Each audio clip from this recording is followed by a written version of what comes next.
नमस्कार. सखी सह्याद्रीमध्ये मी पल्लवी मुजुमदार आपल्या सगळ्यांचं मनपूर्वक स्वागत करते. आजची स्त्री किंबहुना घरामध्ये जन्माला आलेलं कन्या रत्न हे रत्न आहे आणि पालकांसाठी ते अतिशय आशादायी असं हे रत्न आहे. ही जबाबदारी नसून ही रत्न जे आहे ते सांभाळायचं आहे आणि याच दृष्टिकोनातनं भारत सरकारतर्फे सुकन्या सुरक्षा योजना खास आणलेली आहे. या सुकन्या सुरक्षा योजनेचं वैशिष्ट्य असं की 10 वर्षाच्या कन्येचं आपण बँकेमध्ये खातं उघडू शकतो. हे उघडलेलं खातं जे आहे ते पालकांच्या सोयीनुसार त्यांच्या आर्थिक योजनेनुसार 1000 रुपयापासून ते 1.5 लाखापर्यंत त्यांना हे उघडता येतं.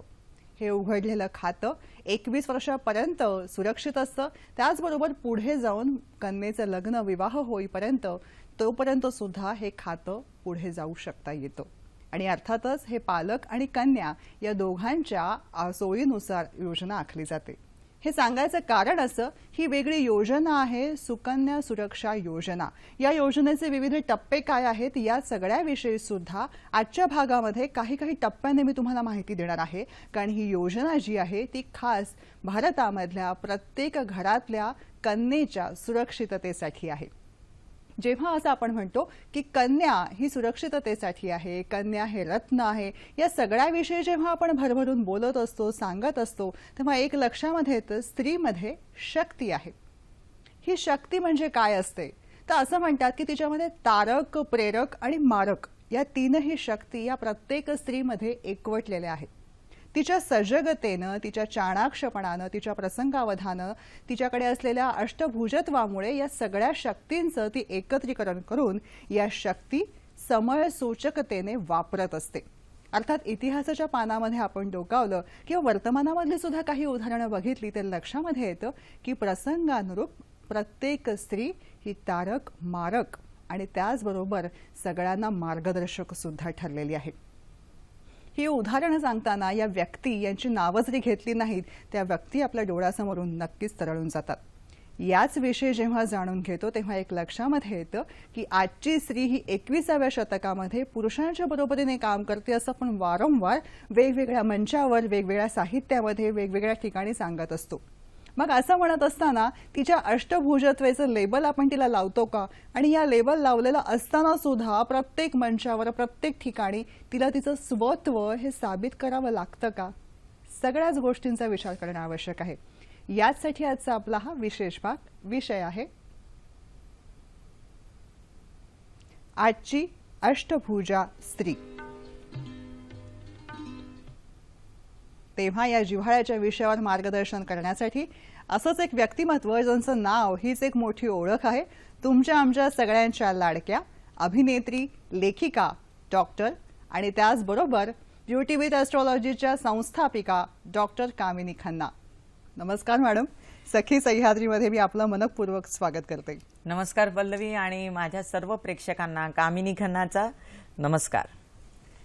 मंडळी, तुम्हाला सहभागी व्हायचं आहे आणि त्यासाठी तुम्हाला हवे आहेत आमचे दूरध्वनी क्रमांक. ते असे आहेत, चटकन उतरवून घ्या. 24908050 24988050. मुंबई बाहेरचे प्रेक्षक आणि मोबाईलवरून संपर्क साधताना 022 हा एसटीडी कोड तुम्हाला माहिती आहेच. छोटीशी विनंती, नेहमीप्रमाणे प्रश्न विचारताना टीव्ही सेटचा आवाज थोडासा कमी ठेवा जेणेकरून आमचा आवाज तुमच्यापर्यंत व्यवस्थित पोहोचू शकेल. त्याचबरोबर विषयाच्या अनुषंगाने नेमके प्रश्न आम्हाला तुमच्याकडून अपेक्षित आहेत. आपल्या गप्पांना सुरुवात करूया. आजची 21व्या शतकातली अष्टभुजा स्त्री कशी आहे, तिची आव्हानं काय आहेत, पुढे काय जायचं आहे आणि हो बरोबरीने सरकारची सुकन्या समृद्धी योजना काय आहे, हे सगळं काही आजच्या भागात खास तुमच्या आमच्यासाठी. कामिनी मॅडम, खूप आनंद आहे तुम्हाला या मंचावरती भेटून. तुम्ही सगळ्या आमच्या सगळ्यांच्या लाडक्या आहात आणि तुमच्याकडून मार्गदर्शन घ्यायला आम्ही कायम उत्सुक असतो. मी सुद्धा इथे परत आली म्हणून मला चिकान आनंद वाटतो पल्लवी, आणि तू सोबतीला आहेस त्याचा दुप्पट आनंद आहे मला. My pleasure ma'am, thank you so much. जेव्हा आपण असं म्हणतो की आजची स्त्री ही अष्टभुजा आहे, नेमकी कशी ती अष्टभुजा आहे असं तुम्हाला वाटतं? मी मीडियावरती एक चित्र पाहिलं होतं पल्लवी, लिटररी ते अष्टभुजा म्हणून तिला कोरलं होतं. आणि ते कसं कोरलं होतं, ते एका हातात कडची आणि एका हातात पेन आणि एका हातात तलवार, एका हातात पुस्तक, एका हातात म्हणजे असे वेगवेगळ्या वस्तू होत्या. आणि ती सगळीकडे म्हणजे पूर्ण आपल्याला बॅलन्स करून चाललेली अशी ती बाई. मला चिकार हसू आलं, पण हे सत्य आहे. कारण स्त्रीकडून जे अपेक्षित केले जातं ते फार मोठं सत्य आहे. आपल्या पुरातन काळात सुद्धा एक तुला मंत्र बोलून दाखवते मी, आणि त्यांची एक्सपेक्टेशन काय होती ते बघा तुम्ही जरा. कार्येषु दासी, कर्णेषु मंत्री, भोजेषु माता, शयनेषु रंभा, रूपेषु लक्ष्मी, क्षमेषु धरित्री, शत धर्मयुक्ता, कुलाधर्म पत्नी. म्हणजे एक नाही, दोन नाही, 5, 7, 8, 9, 10 एक्सपेक्टेशन तिच्याकडून. आता ती एक्सपेक्टेशन एक 1+ झालेली आहे. ती म्हणजे आता ती कमावते सुद्धा. येस. म्हणजे पहिलं हे मला वाटतं कमी प्रचलित होतं का, स्त्रिया कमी अशा राजगद्दीवरती आणि सिंहासनावरती होत्या. पण आता आजची स्त्री आहे, तिचं काम केल्याशिवाय तिचा थारा नाहीये, आणि तिला करावंच लागतं काम.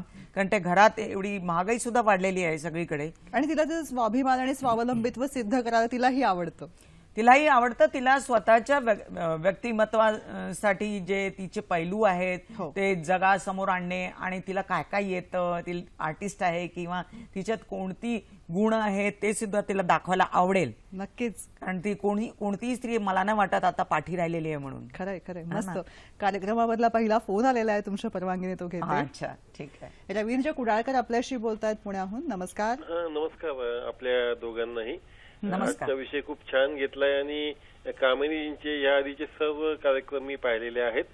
अष्टभुजा स्त्री म्हणून त्यांनाच एक प्रश्न असा आहे की मॅडम, तुम्ही स्वतः एक अष्टभुजा स्त्री आहात. तुमच्यामध्ये असलेली हुशारी, बुद्धिमत्ता, अभिनय कौशल्य, लिखाण कौशल्य, प्रेझेंटेशन कौशल्य, असे अनेक कौशल्य तुमच्यामध्ये आहेत. याचं रहस्य मला ऐकायला आवडेल. आणि उत्साहाचं काय रहस्य आहे? उत्साहाचं? अच्छा, तुमच्या उत्साहाचं रहस्य काय? माझ्या उत्साहाचं रहस्य एक म्हणजे मला सातत्याने हे भान असतं का जीवन हे क्षणभंगूर आहे. आपण सकाळी उठल्यानंतर प्रत्येक वेळी थँक्यू करायचं असतं देवाला का आज आपले डोळे उघडले. रात्री झोपताना आपण कधी विचार करत नाही का उद्या सकाळी काय होणार म्हणून, आणि मस्त पांघरून बिघरून घेऊन आपण झोपून जातो. तेव्हा जेव्हा आपल्याला नेक्स्ट मुवमेंट काय होणार ते कळत नाही, काय घडत असणार, आणि आपली जी सगळी प्लॅनिंग आहे ती फेल होणार किंवा ती चालेल प्लॅनिंग आणि ती यशस्वी होणार. फक्त आपण कर्म करू शकतो असं गीतेत सुद्धा कृष्णाने सांगितलंय आपल्याला. आणि तीच थेरी मी डोक्यात ठेवलेली असते. मला माहित आहे मी जेवढी कामं करते त्याच्या पुढे, कामापुढे मला काहीच करता येणार नाही. तुम्ही माझी प्रशंसा केली त्यासाठी मी तुमचे आभार मानते, आणि हेच माझं गुपित आहे का मी खुश राहते, मी उत्साही राहते, प्रत्येक काम करायला बघते का मला हे काम येतं, चल मी हे काम पण करते, मला हे काम पण येतं, चला मी हे काम पण करते. I have kept my self busy, आणि बिझी राहण्यामुळे माणूस खुश राहतो. मस्त. व्यस्ततेमधून, व्यग्रतेमधून आनंद हे उत्साहाचं रहस्य आहे असं आपल्याला वाटतं. जेव्हा असं आपण म्हणतो की आजची स्त्री जी आहे ती अष्टभुजा आहे, आणि असं म्हणताना तिच्याकडून अपेक्षा केल्या जातात आणि कधी कधी त्या लादल्या सुद्धा जातात, याविषयी असं आहे पल्लवी का आपण हिंदीमध्ये एक म्हण आहे, म्हणतात अबला जीवन हाय तुम्हारी यही कहानी, अबला जीवन हाय तुम्हारी यही कहानी, आंचल में है दूध और आंखों में पानी. म्हणजे काय, तुम्ही एवढे अबला, आता तुम्ही सबला झालेला आहे, तेव्हा हे उखाण मला खोटं वाटते. आता मराठीमध्ये आपलं हे गाणं आहे, बंदिनी स्त्री हे बंदिनी, हृदयी अश्रू नयनी पाणी. म्हणजे सगळीकडे हृदयी पाना नयनी अश्रू असं येते, सगळीकडे अर्थ एकच झाला. पण आपण असं म्हणावं का ही जी स्त्री आहे तिची जागोजागी तिची परीक्षा होत असते.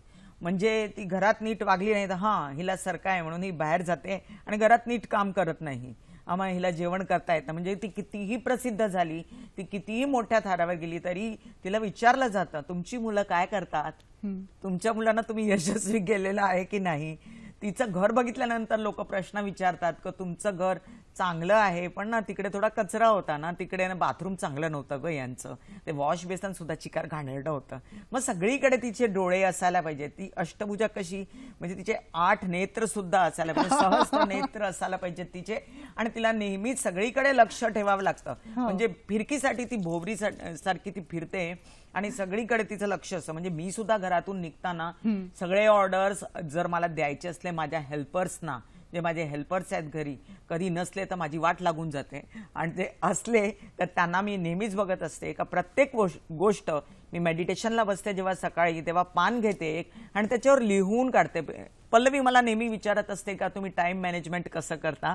तर टाइम मॅनेजमेंट मधला हा एक पहिला भाग, जेव्हा तुम्ही स्वतःसाठी वेळ काढता, जेव्हा तुम्ही मेडिटेशन करता त्यावेळेला तुम्ही, मला नाही माहित तुम्ही मेडिटेशन करतात का नाही करत, पण मी करते, आणि त्यावेळेला मी ते एक पान घेऊन त्याच्यावर लिहून टाकते का आज मला काय काय करायचं आहे. म्हणजे माझी जी लोक येणार त्यांच्यामधल्या या माणसाने हे काम करायचंय, त्या माणसाने ते करायचं, मला हे करायचंय, माझा टाइम हा आहे. म्हणजे दूरदर्शनवर येण्यासाठी मला एवढा वेळ लागणार आणि त्याच्यासाठी मला किती वेळ अगोदर निघायला पाहिजे, मी कसं परफेक्ट टायमिंगवर तुमच्या समोर हजर व्हायला पाहिजे, ते सगळं डोक्यात ठेवताना जर तुम्ही जर प्रयत्न केला, मला असं वाटतंय तर ते नक्कीच परफेक्ट होतं. आणि माधुरीजी बोलतात तसं परफेक्ट. क्या बात आहे, मस्त. म्हणजे हे तुमचं गुपित आहे उत्साहाचं, आनंदाचं, आणि त्याचबरोबर सगळ्या अपेक्षा पूर्ण करण्यासाठी सिद्ध होण्याचं. हा, पण कधी कधी अपेक्षा पूर्ण होत नाहीत. बरोबर, त्याविषयी बोलते मॅडम. एक फोन खोळंबलाय, तो पटकन घेते आणि पुन्हा येते. प्लीज. शोभा यांचा फोन आहे. शोभा अमरनाथ, नमस्कार. नमस्कार. शोभा मेहते. शोभा मेहते, बोला. ओके. शोभाजी बोला. मला असा प्रश्न विचारायचा आहे मॅडम. हा हा.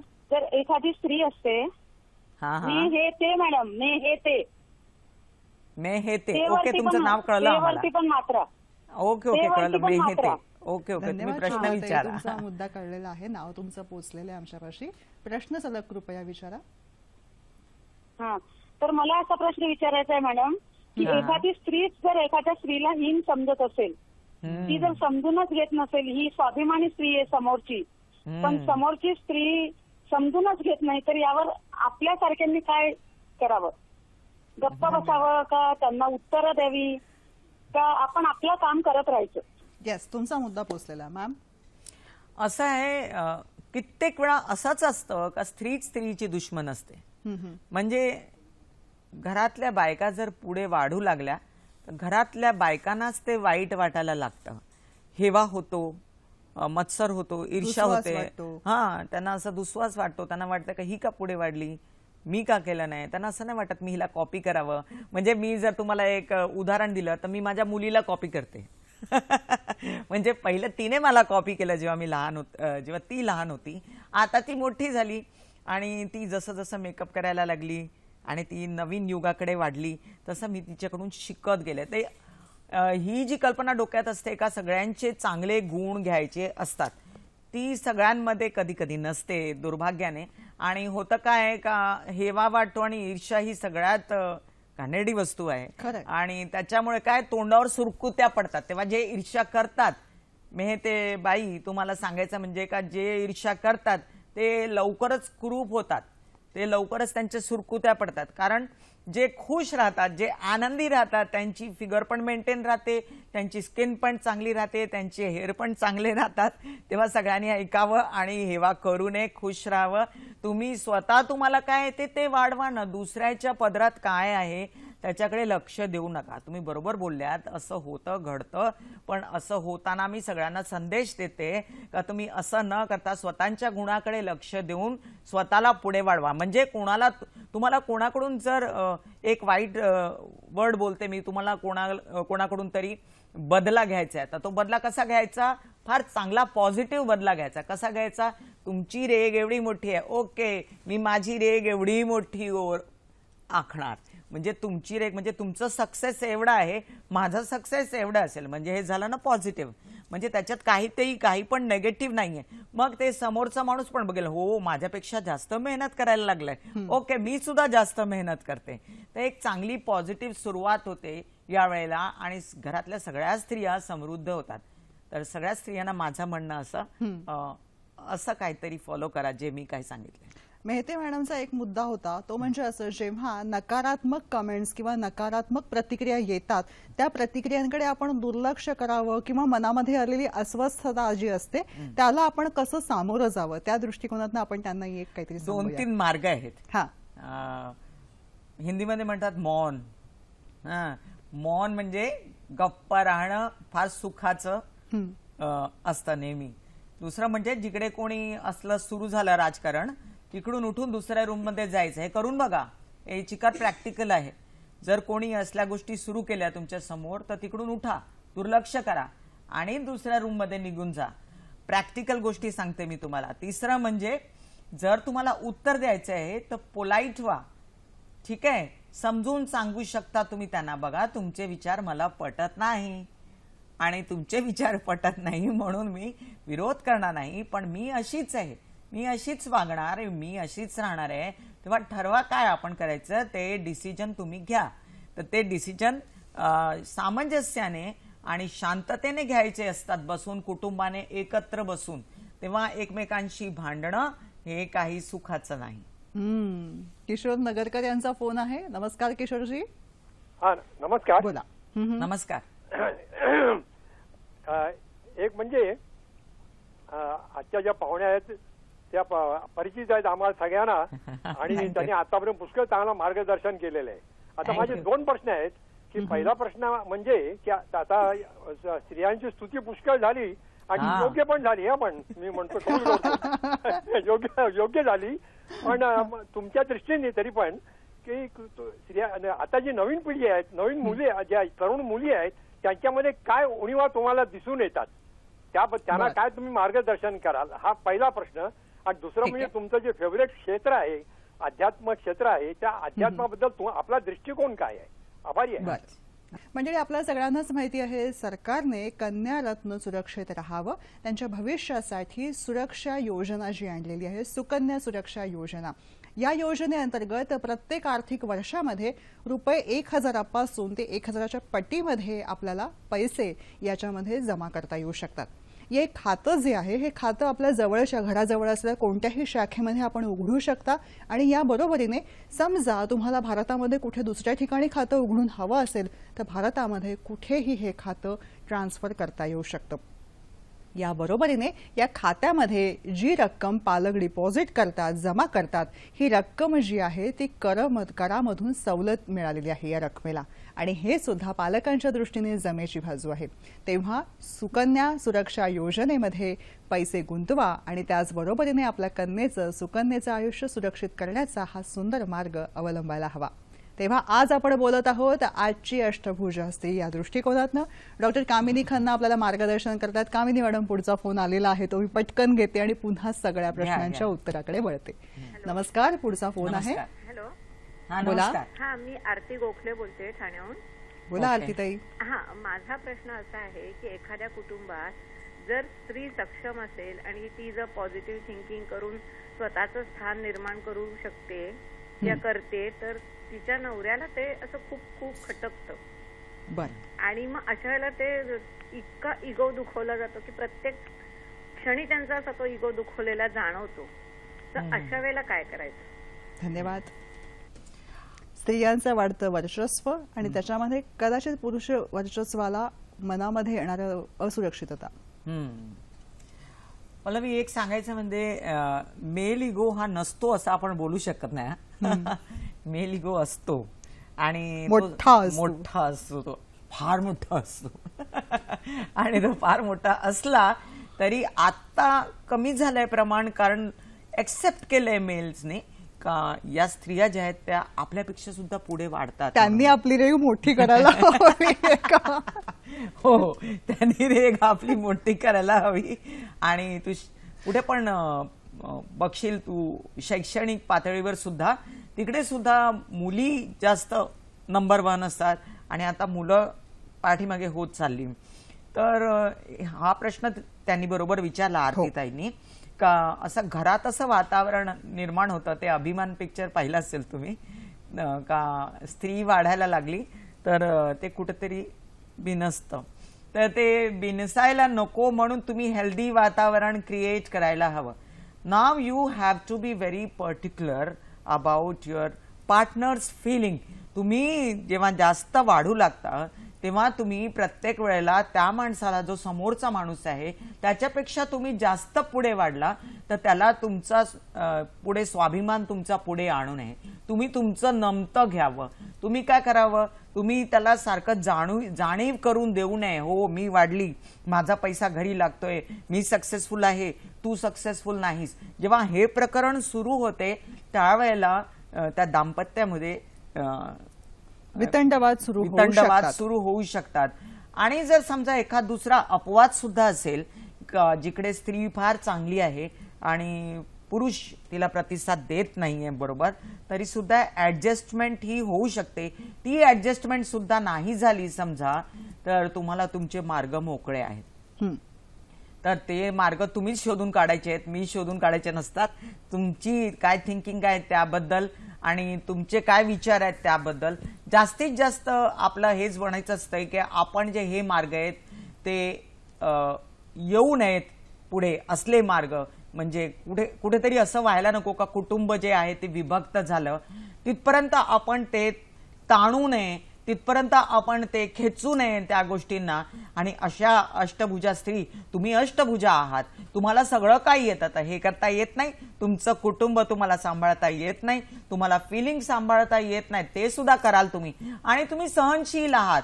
स्त्रीची व्याख्याच अशी केली जाते, ती सहनशील आहे. ती कधी चंडी आहे, कधी दुर्गा आहे, कधी काली आहे, आणि कधी सरोजिनी नायडू आहे, तर कधी ती आई आहे, ती जिजाबाई आहे, कधी कोणी अशा लोकांची आई आहे ज्यांनी आपल्या मुलांना फार पुढे वाढवलंय. तर तुम्हाला काय, तुमच्या पार्टनरला पण पुढे वाढवता येत नाही का? वाढवता येईल तुमच्या पार्टनरला, त्याला सुद्धा तुम्ही पुश करा. जर अशी स्त्री तुमच्या घरात आहे का ती फार सक्सेसफुल आहे तर तिने तिच्या पार्टनरला सुद्धा पुश करावा. आणि ऍट द सेम टाइम पार्टनरने सुद्धा हा विचार करावा का what she is doing everything for the betterment of their life.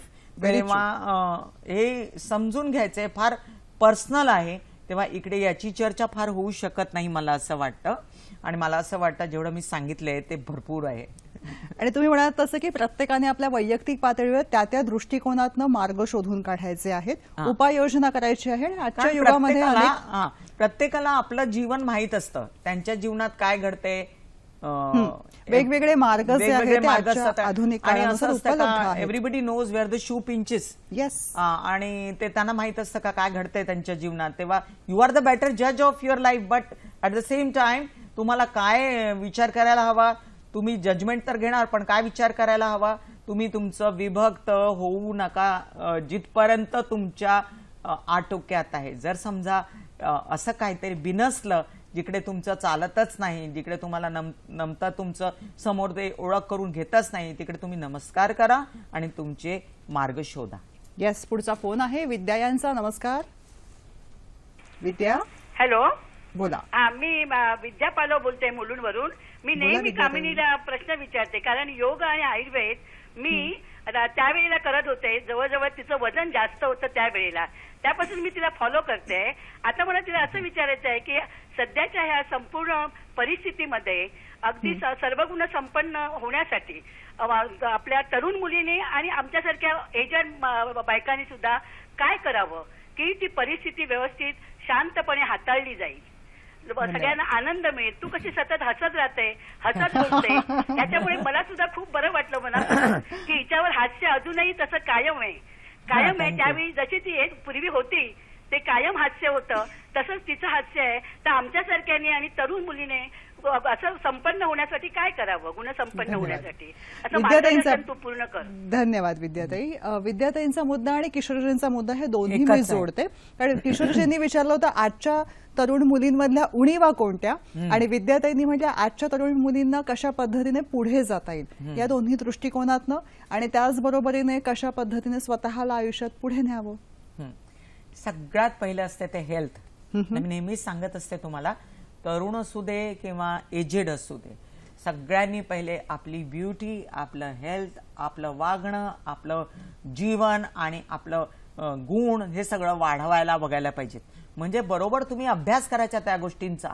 असं नाही का मला माहिती आहे मला काय करायला येतं, नको. तुम्ही ते घ्या, पान घ्या एक आणि लिहा त्याच्यावरती तुम्हाला काय काय येतं ते, आणि त्याला कसं पुढे वाढवणार. मग तुमची ती दिशा कोणती, मग तुम्ही काय काय करू शकता टुवर्ड्स दॅट, मग त्याच्यात किती पैलू आहेत, म्हणजे एका गोष्टीचे किती पैलू आहेत, मग या पैलूला मी टच करते, त्या पैलूला मी टच करते. असंच ते आपल्या शरीराविषयी सुद्धा असतं का, आपण बरोबर खातो की नाही, कचरा तर नाही आपण पोटात टाकत, किंवा बाजारात जाऊन तर नाही आपण खात, किंवा रेडीवर उभं राहून तर आपण खात नाही, पाणी कसं पितो, फ्रुट्स किती खातो, पालेभाज्या किती खातो, हे सगळं तुम्हाला कळायला पाहिजे आणि प्रत्येक माणसाला कळायला पाहिजे. स्त्री असू दे, पुरुष असू दे, तरुणी असू दे किंवा एजेड बाई असू दे. प्रत्येक वयोगटाला हे लक्षात यायला हवं. तेव्हा सगळ्यात पहिली आपली हेल्थ चांगली करा, आपली वेशभूषा चांगली करा. ते सुद्धा असं नाही का मला 1000ची साडी नाही भेटत, मला 3000ची साडी हवी नाही, 200 रुपयाच्या साडीमध्ये सुद्धा तुम्ही छान दिसू शकता, फक्त त्याला प्रेस ब्रिस करून कलब बिलब लावून. आणि आत्मविश्वासाची म्हणजे तुला माहितीये का, आपल्या युगामध्ये आपण भाताची जी पेज होती ती बालदीमध्ये मिक्स करून त्या साडीला ते स्टार्च लावत होते, कांजी करणं असं म्हणतात. आणि ती कांजी त्यावेळेला असं पण करायची लोक. तर आता तर तुम्हाला चिकार सगळं काही उपलब्ध झालं, आणि आता मीडियावरती सुद्धा चिकार लोक आयुर्वेद आणि एक्सरसाइज वगैरे सगळं शिकवत असता. वेळ फक्त तेवढीच यायची बाकी आहे का तुम्ही किती फॉलो करता तुम्ही. आणि आजच्या तरुणींविषयी सांगायचं म्हणजे सगळ्यात मोठा प्रश्न रात्री उशिरा झोपणं आणि सकाळी उशिरा उठणं, हा फार मोठा प्रश्न आहे. म्हणजे ती जी प्रथा आहे का, रात्र झाली म्हणजे एंट्री मारतात त्यांचे मित्र सगळे आणि मैत्रिणी, 10 वाजले का बरोबर बेल वाजते घरात, आणि सगळे तरुण मंडळी जी एकत्र होतात आणि निघतात, आणि रात्र मग धांगडधिंगा घालतात, तिकडे तिकडे जातात, सगळ्या पार्ट्या रात्री होतात, सगळे विचारपूस. असं नाही का फक्त ते फ्री आहेत म्हणून, पण जी लोक कामं सुद्धा करतात त्यांना रात्री कामं करायला आवडतात आणि दिवसात झोपायला आवडते. तेव्हा त्यांची हेल्थ बिलकुल संपून जाते, त्यांचे डोळ्यावरती चष्मे लागतात, त्यांची स्किन खराब होते, त्यांचे हेअर खराब होतात, आणि मग ते स्वतःकडे बघितलं का त्यांना आवडत नाही, मग ते फ्रस्ट्रेटेड होतात, मग ते गोळ्या घ्यायला सुरुवात करतात. मग असं करताना ते एक प्रकरण वाढत जातं. सगळ्यात सांगायचं म्हणजे का तुम्ही रात्री टायमावर झोपत जा. बरं, ठीक आहे. आहार विहार विचार आणि तुमच्या पद्धती वागण्याच्या या चिकार लोकांवर काय म्हणतात आता, त्याचा अंमल खूप असतो, लोकांवरती त्यांचा परिणाम खूप होतो. अच्छा, हा, म्हणजे तुम्ही उभं कसं राहता, तुम्ही बोलता कसं, तुमची तरा कशी आहे, ते सगळं तुम्ही स्टडी करा. असं नसते कामिनी खन्ना चांगलं बोलते म्हणून मी का बोलू शकत नाही, तुम्ही पण बोलू शकता. तुम्ही का बोलू शकत नाही, तुम्ही सुद्धा सुंदर दिसू शकता. आणि सगळ्यांचे काय नाक डोळे आणि कान सुंदर दिसायची गरज नाही आहे. फक्त जे काही देवाने आपल्याला दिले त्यालाच सुधारून आणि त्यालाच नीट नेटकट ठेवून त्याला लॉंग लाईफ म्हणतात ना, आपला लॉंग लाईफ चालवा त्याला. आणि आपलं पोट तर नाही वाढलं, लक्ष द्या. आपले हात तर नाही थलथल व्हायला लागले, लक्ष द्या. आपली स्किन तर नाही खाली व्हायला लागली, डबल चिन आला म्हणतात. आणि मग बोटॉक्स करून घेऊ नका. योगामध्ये प्रकार आहेत चिकार असले ज्याच्यामध्ये आपण आपले स्किन आपले बोटॉक्स न करता सुद्धा आपण आपली त्वचा चांगली खेचलेली राखू शकतो. तर आता आपला विषय मला वाटतं भलताच होता, अष्टभुजा स्त्री. आपण हे ब्युटीवरती बोलायला लागलो. पण सगळ्या तरुणींना मला असं म्हणायचं आहे का घरात सुद्धा लक्ष द्या. म्हणजे असंच नाही का तुम्ही अष्टभुजा झालाय म्हणजे एक भुजा तुमची जी आहे ती वीक आहे. कसली ती भुजा, तुम्ही घरात बिलकुल जात नाही, तुम्ही किचनमध्ये बिलकुलच जात नाही, ती आई करणार किंवा हेल्पर्स करणार, तुम्ही बिलकुल काहीच बघणार नाही. असं सुद्धा करू नका. घरात सुद्धा तुमचं लक्ष असायला पाहिजे, कारण घर हे स्त्री शिवाय घर नसते, ते भूताचं घर असते. आजच्या आपल्या घरातल्या प्रत्येक कन्येसाठी सुकन्या समृद्धी योजना, या सुकन्या समृद्धी योजनेमध्ये मुद्दा असा येतो की जेव्हा 1000 पासून 1.5 लाखापर्यंत आपल्या सोयीने जेव्हा रक्कम ही जमा केली जाते तेव्हा खात्यामधल्या रक्कमेला करामधून सवलत दिली जाते. याच बरोबरीने महत्त्वाचा मुद्दा असा आहे की हे खातं जे आहे त्याची मॅच्युरिटी येईपर्यंत आपण ह्या खात्यामध्ये दर आर्थिक वर्षामध्ये रक्कम जमा करतो. आता या खात्याची मॅच्युरिटी आल्यानंतर आपण खात्यामधली रक्कम काढून घेतली, पण त्याचबरोबरीने हे खातं पूर्णपणे आपण बंद केलेलं नाही. काही रक्कम जर मॅच्युरिटीनंतर काढून घेतली असेल तर खातं पूर्णपणे बंद करेपर्यंत त्याच्यावरती व्याज दर मिळत राहतो आणि ते खात्यामध्ये तो व्याज दर जमा होत राहतो. आणि त्या दृष्टिकोनातनं प्रत्येक पालकांसाठी आणि त्यांच्या अगदी रत्नासारख्या असलेल्या कन्येसाठी योग्य असं हे खातं आहे. आज आहे आपण बोलत आहोत डॉक्टर कामिनी खन्ना यांच्या बरोबरीने आणि आपला विषय आहे आजची अष्टभुजा स्त्री. मॅडम, भरपूर फोन आणि भरपूर प्रश्न पेंडिंग आहेत. ते प्रश्न तुमच्याविषयी, तुमच्या कामाविषयी आणि आजच्या अष्टभुजे स्त्रीविषयी या सगळ्याविषयी आहे. आध्यात्मिक बाजू आणि आजची अष्टभुजा स्त्री जेव्हा ती करिअर करते, सगळं सांभाळते, घरामधलं बघते, त्याचबरोबर आध्यात्मिक दृष्ट्या सुद्धा काही महिलांना यामध्ये इंटरेस्ट असू शकतो. त्या दृष्टिकोनातून आपल्याला काय वाटतं? अध्यात्म शोधायला बाहेर जाऊ नका. सगळ्यात पहिलं म्हणजे ब्रह्मानंद म्हणून फार मोठे संत झाले, हिंदी आणि कवी सुद्धा होते. त्यांनी एक ओळ लिहिली होती फार वर्षांपूर्वी आणि माझी आई स्वर्गीय निर्मला देवी त्या गायच्या की बाहर ढूंढन जामत सजनी पिया घर बीच विराज रहेली. कुठे शोधशी रामेश्वर काशी, तुझा देव वसतो तुझ्या हृदयी. कुठे शोधशी काशी आणि हृदयाशी, असंच काहीतरी आहे. तर आपल्या सगळ्यात पहिलं हा विचार करावा, आपण आपला देव म्हणजे आपला आत्म हा परमात्मा घेऊन आपण विचरण करत असतो आणि त्या देवाला जगवणं, मग ते कुठे गुफेत जाऊन जगवत होते पूर्वीच्या काळचे लोक किंवा बोधिगया वृक्षाच्या खाली बौद्ध महाराजांना मुक्ती मिळाली होती आणि त्यांना साक्षात्कार झाले होते, तेव्हा तिथे कुठलं मंदिर होतं असं मला सांग. असं जरुरी नसतं का तुम्ही मंदिरात का जातात. मंदिरात जातात कारण तिकडे फार लोक जी असतात ती प्रार्थना करत असतात, एक फार मोठं पॉझिटिव्ह वातावरण असतं आणि जर तुमच्यात ती नकारात्मक ऊर्जा असेल ती तिकडे जाऊन सकारात्मक ऊर्जा बनते. त्यासाठी तुम्ही मंदिर जात असता. आणि ते घंटानाद म्हणतात ना, अन्न ब्रह्म परब्रह्म और नाद ब्रह्म. नाद ब्रह्म फार मोठं एक सोल्युशन आहे तुमची नकारात्मक ऊर्जा घालवण्यासाठी आणि त्याच्यामुळेच मंत्र हा प्रकार आहे. तेव्हा जिकडे रोजचे हजारो मंत्र उच्चार होत असतात त्या ठिकाणी जाऊन किंवा प्रार्थना होत असतात किंवा जर आपले मुस्लिम भाऊ म्हणाले तर तिकडे ते देवाचं नाव घेत असतात, तिकडे जाऊन आपल्याला पॉझिटिव्हिटी आपल्या अंगात येते आणि आपले वलय जे असतात, तुम्हाला माहित आहे का तुमची आभा असते. म्हणजे कोणी घरात आलं का तुम्हाला कधी असं वाटतंय ना का फार बरं वाटलं हा माणूस आला किंवा आपण गळायला लागतो त्याच्या, आणि कोणी आलं का असं वाटतंय का थोडं संकुचित झालो आपण. तेव्हा ते संकुचित का होतं माणूस, कारण त्याची जी आभा असते ती त्याने तशी निर्माण केलेली असते सत्कर्म करून किंवा दुष्कर्म करून. आता सत्कर्म म्हणजे काय, एकच आहे का माणसाने माणसाची मदत करावी, माणसाने माणसाची किंमत करावी आणि सगळ्यात पहिलं म्हणजे त्याच्या ठिकाणी होऊन बघावं का तो काय विचार करतो. जर मी त्याच्या जागेवर असत असेन तर मी काय विचार करणार, तो आपल्या ठिकाणी नीट आहे का, त्याचे डिसिजन्स बरोबर आहेत का. तेव्हा असा जर तुम्ही विचार करायला गेला तर कुठे पण क्राईम आणि पाप आणि काही असं बिघडणार नाहीये. दुसरं म्हणजे अध्यात्म म्हणजे म्हणायला गेलं तर आत्म हाच परमात्मा आहे.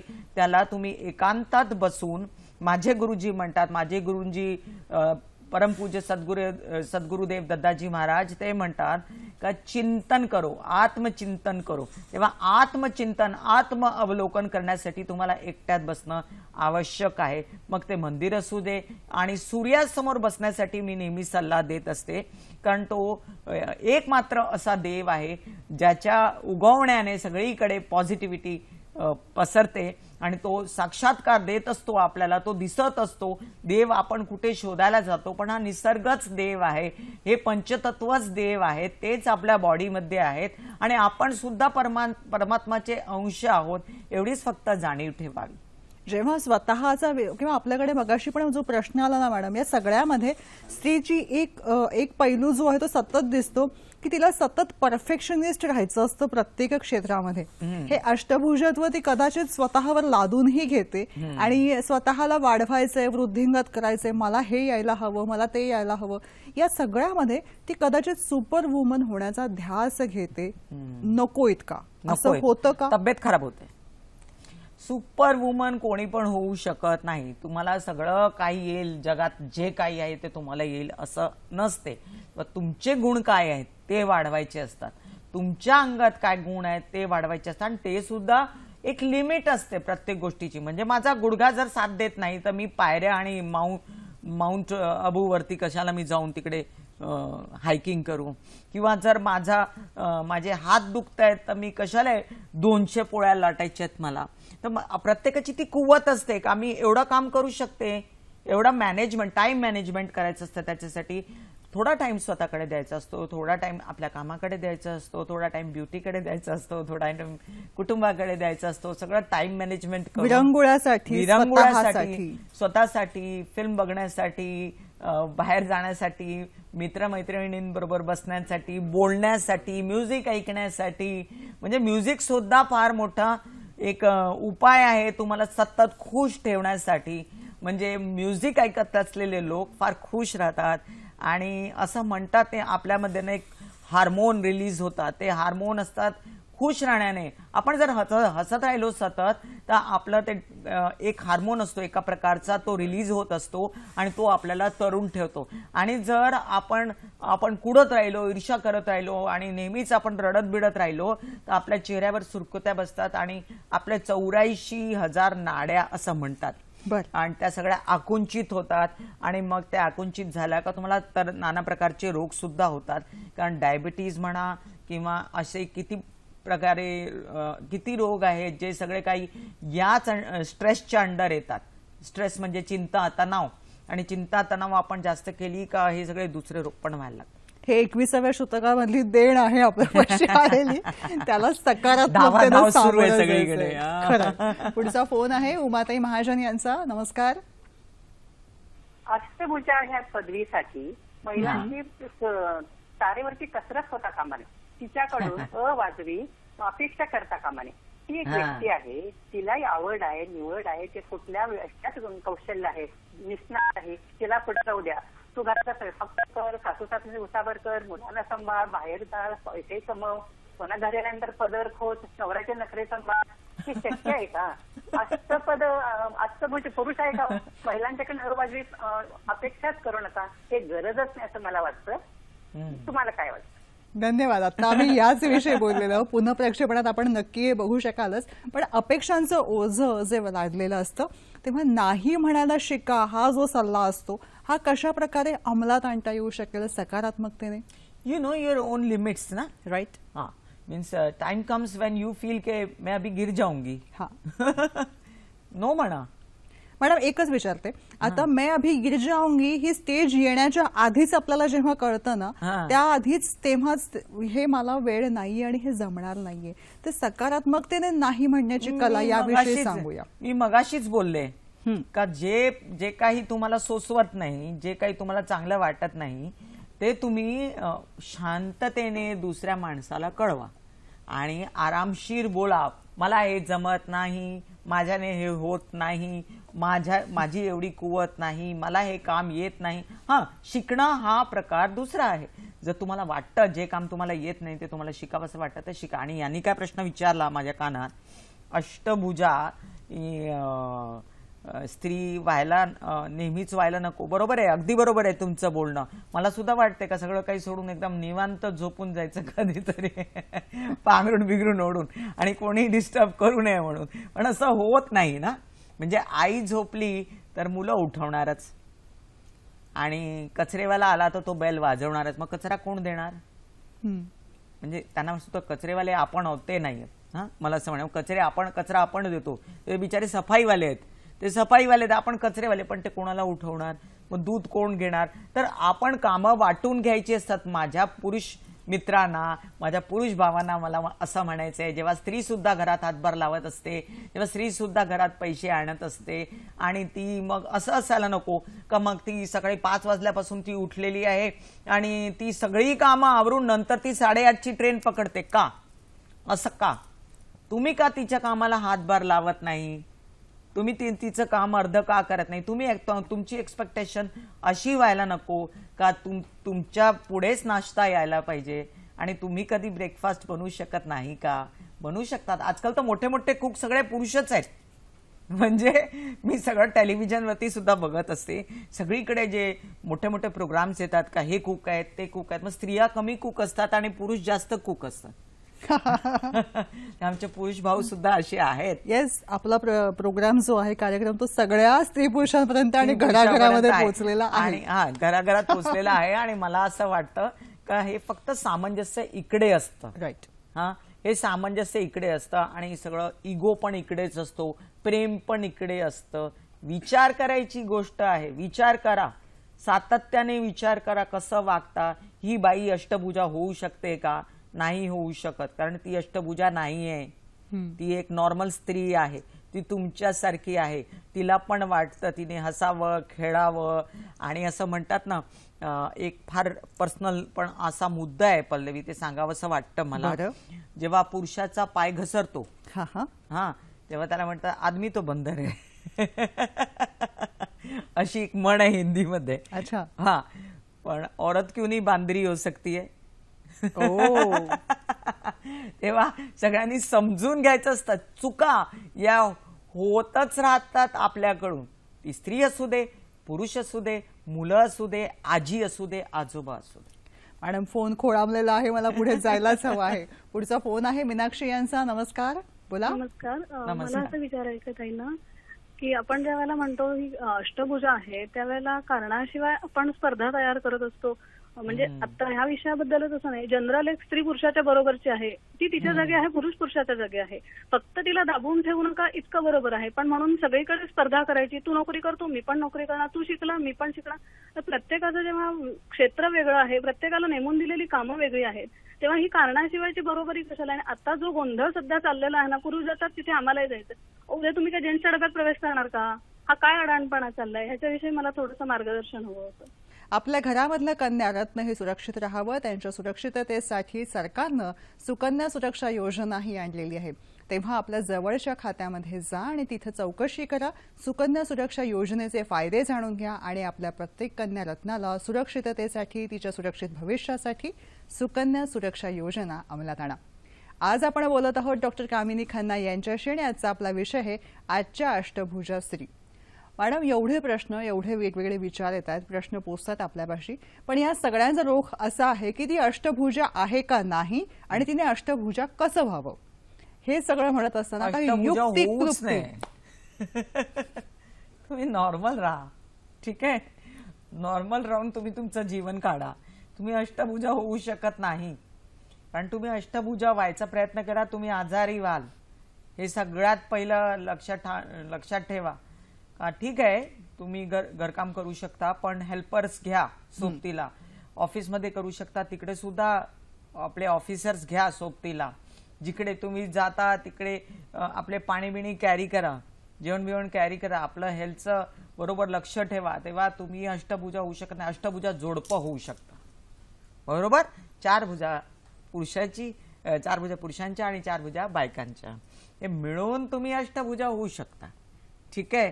आणि जर तुम्ही विचार केला मैं तो सुपर वुमन हूं, मैं कुछ भी कर लूंगी, तुम्ही आजारी तर नक्कीच पडणार. मला हे दिसतं, कारण एखाद वेळेस असं होतं का सगळंच आपल्यावर पडतं आणि नशिबाने, दुर्दैवाने कधी कधी असं होतं का आपल्याला कोणीच हेल्प नसते आणि मग ते आपल्याला ते अष्टभुजा प्रकरणी आपण लागतो आणि मग ते करावंच लागतं आणि त्याला काहीतरी वादच नसतो. पण जिथपर्यंत माझा विचार आहे, आपण अष्टभुजा होऊ नये, आपली कामं वाटून द्यावी आणि स्वतःकडे लक्ष द्यावं, आत्मकडे लक्ष द्यावं. हे जीवन आपल्याला कशासाठी भेटलं आहे? हे जीवन आपल्याला आनंदी राहण्यासाठी भेटलं आहे. हे जीवन फार थोडंसं असतं, क्षणभंगूर असतं, पाखरासारखं उडून जातं. तेव्हा सगळ्यांनी स्वतःकडे लक्ष ठेवावं, प्रत्येक मोमेंट जगावं. असं म्हणतात ना, माझे एक मित्र आहेत, ते नेहमी बोलत असतात, बीत रही है, म्हणजे बीत नाही रही है, जीना चाहिए. तेव्हा असं म्हणते मी का आपले प्रत्येक क्षण हसून काढावे, डान्स करा, म्युझिक ऐका, आपली कामं पण करा. पण कामं करताना, कड़ची चालवताना सुद्धा गाणं म्हणू शकता. आणि ते सुद्धा दुसरं म्हणजे तुम्ही टीव्ही बघताना सुद्धा आपले नेल शार्प करू शकता. कामातून काम काढायचं. येस, मगाशी त्यांनी एक प्रश्न विचारला होता, तो म्हणजे स्त्रियांनी स्त्रियांची कामं आणि पुरुषांनी पुरुषांची कामं असं करायला नको का, किंबहुना त्यांचा रोख असा होता की असं हवं. आपल्या समाजात पहिलं काय होतं, आपली शरीराची ठेवण, या शरीराच्या ठेवण्याच्या हिशोबाने आपल्याला कामं दिली गेलेली होती. म्हणजे जे स्त्री काम करू शकते ती पुरुष करू शकत नाही असं त्यांना वाटत होतं आणि पुरुष जे काम करतात ते स्त्री करू नये असं त्यांना वाटत होतं. पण आता लगभग सगळे एकत्रच झालेत आणि सगळी कामं मिळून मिसळून करायची असतात, तेव्हा असं काही उरलं नाही. हां, फार वजन उचलायचं असेल तर पुरुषाचीच तुम्हाला मदत हवी. आणि जर असल्या काही गोष्टी आहेत का, हां ती डिश फार चांगली, हां ती माझी बायको फार चांगली बनवते, ती बाईच चांगली बनवेन, कदाचित ती पुरुषाला येत नाही. ते कामाची बरोबर आहे, काम जे आहे वाटलेलं होतं. पण आता सुदैवाने तुम्हाला किती कामं भेटली, सुदैवाने तुमच्या घरात भरभराट झाली तुमच्यामुळे, संधी खुल्या झाल्या, एवढा आभाळ मोकळं झालं. आणि ते आभाळ मोकळं झालं म्हणतो श्वास घ्या भरपूर, आनंदी व्हा, सगळ्यांची ऐका, पण करा मनाची. ऐकायचं काय जाते, आणि ऐकण्याला आपण ऐकायला तर हवं. आपण जर सांगितलं माझ्या कानात बोळा घालते मी, ऐकणार नाही यांचं मी, तर तुमचं परत ते टेन्शन सुरू होईल. काय म्हणाले कोणास ठाऊक. मगाशी तू बोलत होती यांना टिप्स द्यायचं म्हणून. येस, वेळ कमी, पटकन देऊया टिप्स. पटकन टिप्स द्यायचे म्हणजे इंटरनेट सॅव्ही व्हा. आजकाल इंटरनेटवरती चिकार वस्तू उपलब्ध आहेत, चिकार अशा वस्तू उपलब्ध आहेत जे तुम्हाला माहित नसतात. बायका नाही आहेत इंटरनेट सवी, कमी असतात त्या, म्हणजे त्यांना किती बायकांना मी बघते अजून असल्या वस्तू चालवायला येत नाही. ते तुम्ही स्वतःकडे लक्ष ठेवा. घरातलं काम करत जा, पण सकाळी उठून स्वतःची साजसज्जा, स्वतःचं आरोग्य याच्याकडे पण लक्ष ठेवा. माझ्या पुरुष मित्रांना पण मी तसंच सांगते, ऑफिसली कामं करा, पण ऑफिसामधली कामं करत असताना तुम्ही स्वतःकडे लक्ष द्यावा. आणि ते स्वतःकडे लक्ष तुम्ही दिलं नाही तर शेवटी काय होईल, शेवटी खाली खाली कुर्सी आहे, खाली खाली तंबू आहे, खाली खाली गेट आहे. ही टेबल सुद्धा माझ्यापेक्षा जास्त नशीबवान आहे का, तर ही राहील, मी कदाचित नाही राहणार. असं असते. ज्या निर्जीव वस्तू आहेत त्या राहतात, पण तुमचं शरीर ते आहे ते नश्वर आहे. तर त्या नश्वर शरीराला हे जे मंदिर आहे ते शरीर, शेवटचं गोष्ट सांगते पल्लवी सगळ्यांना, शरीर एक मंदिर आहे आणि या मंदिराला कसं सजवून ठेवायचं, या मंदिरामुळेच तुमची सगळी कामं होतात. हेच मंदिर तुम्हाला सगळीकडे घेऊन चाललंय, हेच मंदिर तुम्हाला देवाकडे सुद्धा खेचतंय, हेच मंदिर सगळी कामं करून ठेवतात. याला तुम्ही सजवून ठेवा, याला तुम्ही बळ द्या, याला आत्मविश्वास द्या, आत्मसन्मान द्या. येस, आत्मविश्वासाचं बळ घेऊन या उंच आभाळामध्ये भरारी मारण्यासाठी महिला पुरुष सगळेजण सर्वसमावेशक असं हे आभाळ आहे. आणि या आभाळामध्ये भरारी मारण्यासाठी तुम्हा आम्हा सगळ्यांना शुभेच्छा आहेतच. मार्गदर्शन कामिनी मॅडमचे मिळालेलं आहे, मनपूर्वक आभार मानते. आज मात्र इथंच थांबते. धन्यवाद. थँक्यू पल्लवी, आणि सर्व प्रेक्षकांना सुद्धा माझा नमस्कार.